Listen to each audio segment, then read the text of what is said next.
Hello everyone.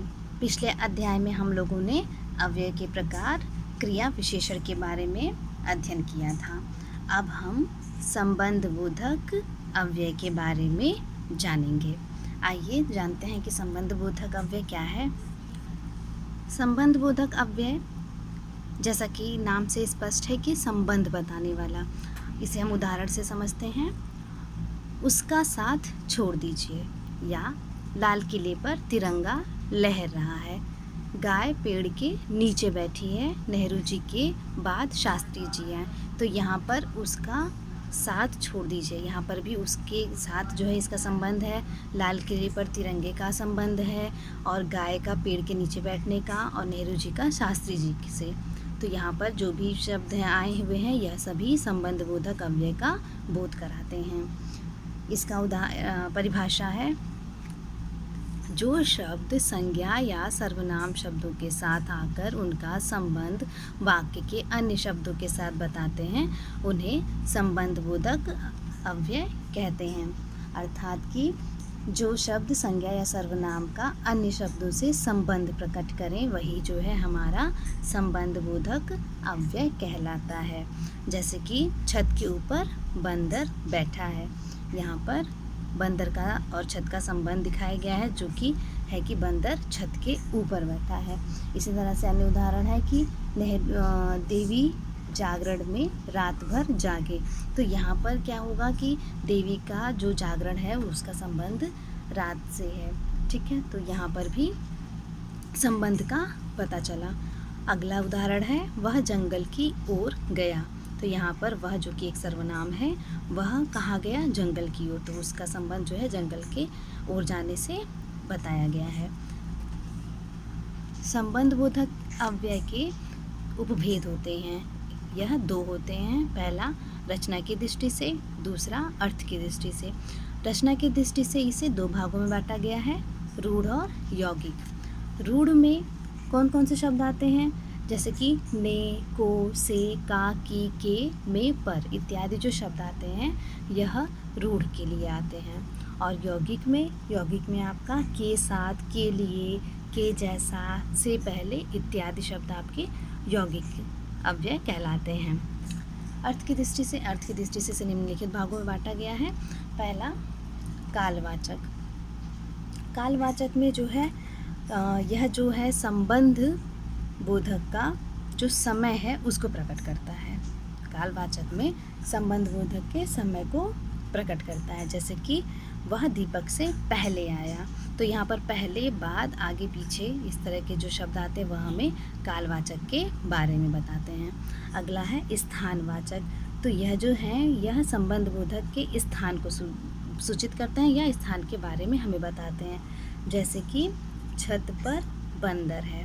ठीक है, तो यहाँ पर आपका बाहर, भीतर, नीचे, ऊपर, अंदर, यह सभी जो है आपके स्थानवाचक के उदाहरण हैं। अगला है आपका दिशावाचक। तो यह जो है यह संबंध बोधक की दिशाओं को प्रकट करते हैं। किसे? दिशाओं को। यह चारों दिशाएं हो सकती हैं या फिर निकट, पास, दूर इत्यादि हो सकती हैं। तो इसका उदाहरण आपका हो सकता है कि घर के पीछे अंधेरा है, या फिर सूर्य पश्चिम में अस्त होता है। तो यह किसका बोध कराती हैं? दिशाओं का। अगला है साधनवाचक। साधनवाचक में जो है यह संबंध बोधक साधन को प्रकट करते हैं। क्या करते हैं? यह साधन को प्रकट करते हैं। जैसे कि उदाहरण आप ले लीजिए, मेरा काम उसके सहारे से ही हो सकता है। तो इसमें क्या है कि उसके सहारे, अर्थात कि उसके माध्यम से ये काम होगा। तो इसमें जो है साधन से, सहारे से या द्वारा, यह सभी शब्द जो है साधनवाचक के उदाहरण हैं। अगला है हमारा उद्देश्यवाचक उदाहरण। उद्देश्य में क्या होता है कि यह संबंध बोधक उद्देश्यों को प्रकट करते हैं। यह संबंध बोधक के उद्देश्यों को प्रकट करते हैं। जैसे कि आपका आता है, मैंने यह घड़ी सुमन के लिए ही खरीदी थी। एक वाक्य, मैंने यह घड़ी सुमन के लिए ही खरीदी थी। या यह रुपए किसी अच्छे काम के लिए खर्च करना, या फिर ये रुपए इसी काम के हेतु दिए गए हैं। यह सभी शब्द जो है वाक्य आपके के लिए, के हेतु आपके संबंध बोधक में उद्देश्यों का बोध कराते हैं। अगला है आपका विरोधवाचक। विरोधवाचक में क्या होता है, यह जो है संबंध बोधक के विरोध को प्रकट करते हैं। संबंध बोधक के जो भी विरोध रूपी शब्द होते हैं उनको प्रकट करते हैं। जैसे कि मैं रवि के विपरीत कुछ नहीं सुनूंगा। ठीक है, तो इस तरह के जो विरोध प्रकट करने वाले शब्द हैं यह आपके विरोधवाचक शब्द कहलाते हैं। अगला है आपका कारणवाचक।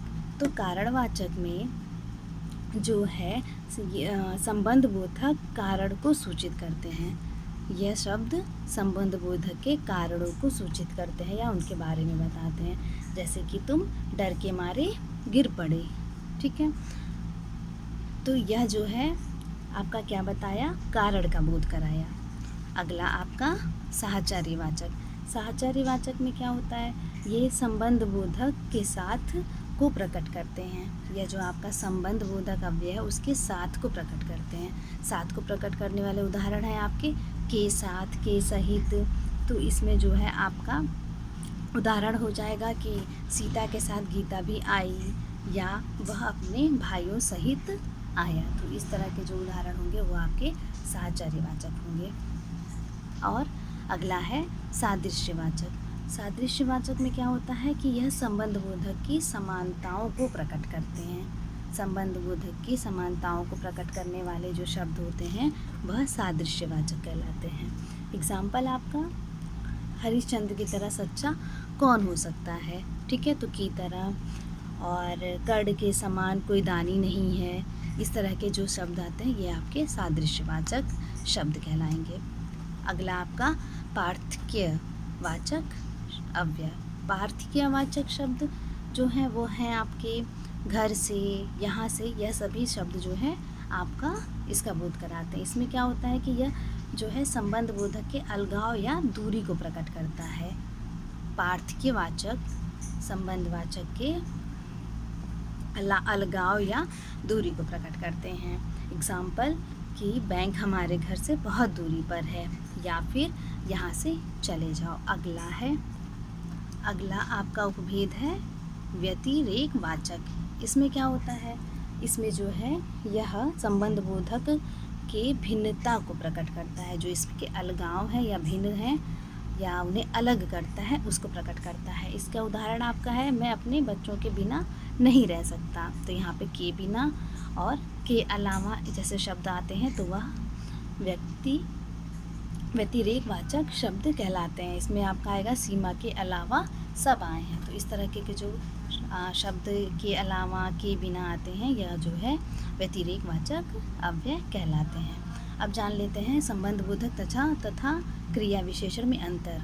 यहाँ पर दो शब्द दिए हुए हैं, जैसे कि चोर नीचे बैठा था। यह आपका क्या बताता है कि यह क्रिया विशेषण है, परंतु चोर पुलिस स्टेशन में नीचे बैठे थे, यह आपका संबंध बताता है। किससे?